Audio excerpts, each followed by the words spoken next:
Welcome back. Let's talk about AI and fake news, the issues around deepfakes and all the good things that technology comes with versus some of the bad things it comes with, and how we can find a point where we can all be good at the end of the day. We're being joined in the program by media consultant and content developer Ben Ubana, right here in our Lagos studios. Thank you so much, Mr. Ubana, for coming on the program. Thank you for having me. So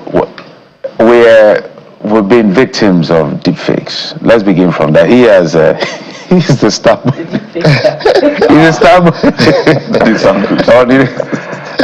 As a news outlet, we've had anchors being used to sell all kinds of funny products, and if you don't look closely, you get to see that people are being deceived. We've even had people calling some of us to say, okay, how can I get this? How can I get that? So maybe yet again, maybe like a refresher, we'll get back to, now that AI is available, it may even get worse. Where do we go from here in terms of being able to be alert to know what is real and what is fake, so we don't fall victim, whatever space we find ourselves? Okay. Just before I came on the show, I was speaking with Pastor Yemi Davis, and he was asking, where are we right now with the AI manipulation, deepfake videos? And I was like, I don't think we are there yet. I mean, the other countries, the West, they've used it multiple times to decide elections. They've used it, in a lot of things. But we at this point, what we just do is video editing, if you notice, and audio editing. We're doing well, but we're not there yet. So I fear when we get there. Okay, so I've been a victim of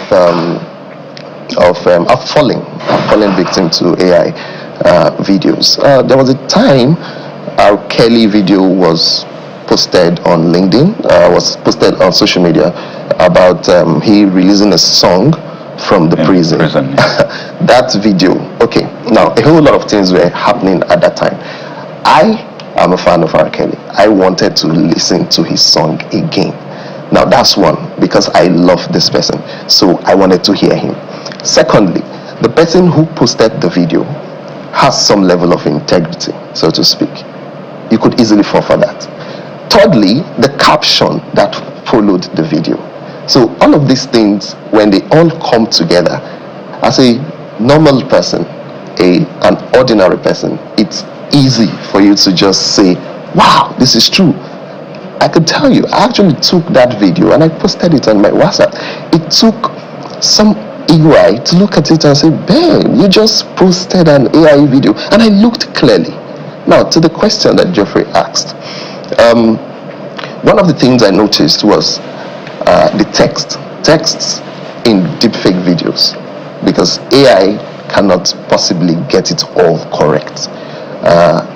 It was spelled in his back of the uniform. It was spelled R. Kelly with one L, not two L. And then secondly, one of the ways that people can know that these things are not real is to look at the consistency of the video and even the images.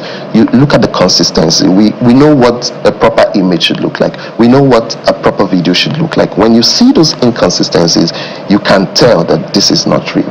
And then thirdly, I think the media has been doing a lot of fact checking, and I must give accolades to the Nigerian media. We have a whole lot of fact checkers around now, working for international news outlets and also working for local news outlets, and they're doing good at it. And I think these three ways we can actually protect ourselves from falling to these deep fakes. I'm just trying to imagine the kind of conversations people had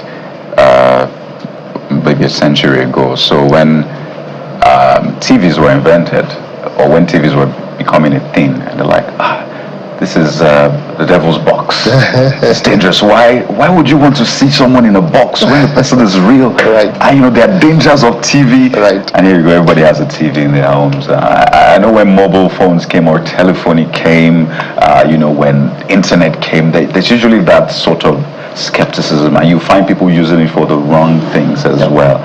So I just wanted to establish that this has come to stay.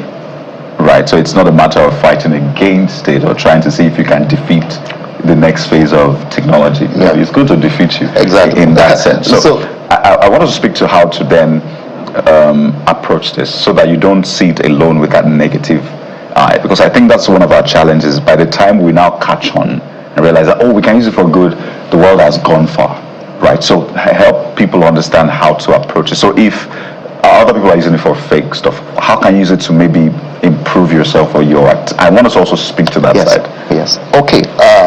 I was reading a report in a Colombian website.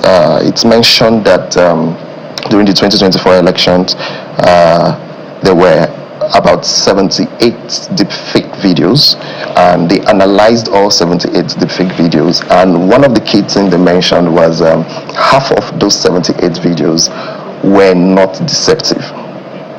That's a very key finding. So we can actually use AI, all right, for good stuff.